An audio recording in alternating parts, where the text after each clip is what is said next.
Yang yellow, yan. So tumama na siya sa kanyang sensor. So yan yung para sa close position natin. So okay na yan, kahit gilawin pa hindi na siya malfunction.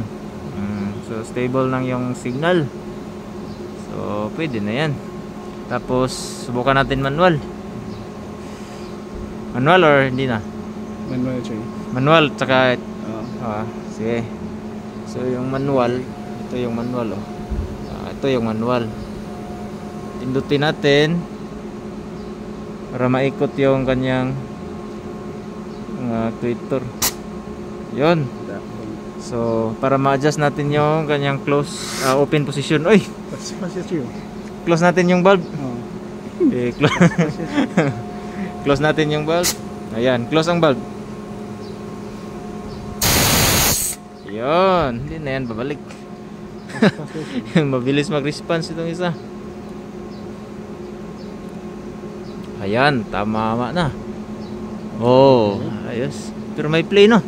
Gagamay na siya. Okay na yan. Igaigo na po itong mahilis ang kuhan. Lagyan natin ng matigas siguro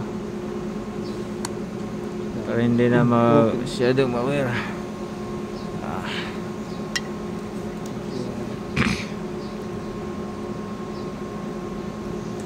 So kibali itong ginagawa namin ngayon guys ay ano siya,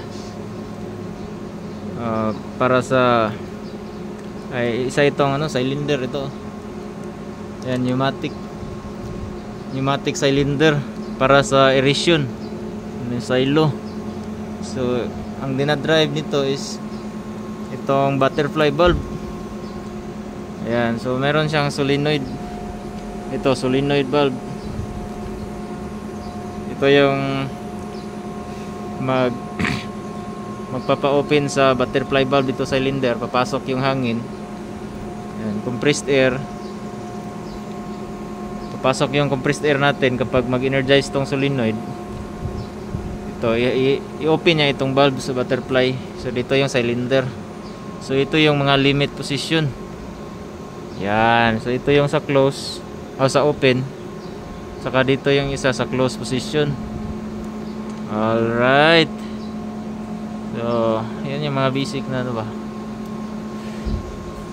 troubleshooting. Okay. Balik naman siya. Okay guys, yun.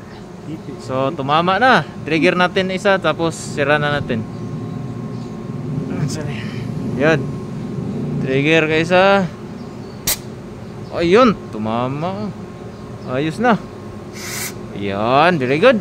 Pwede na yan. Hindi na yan mag-fault.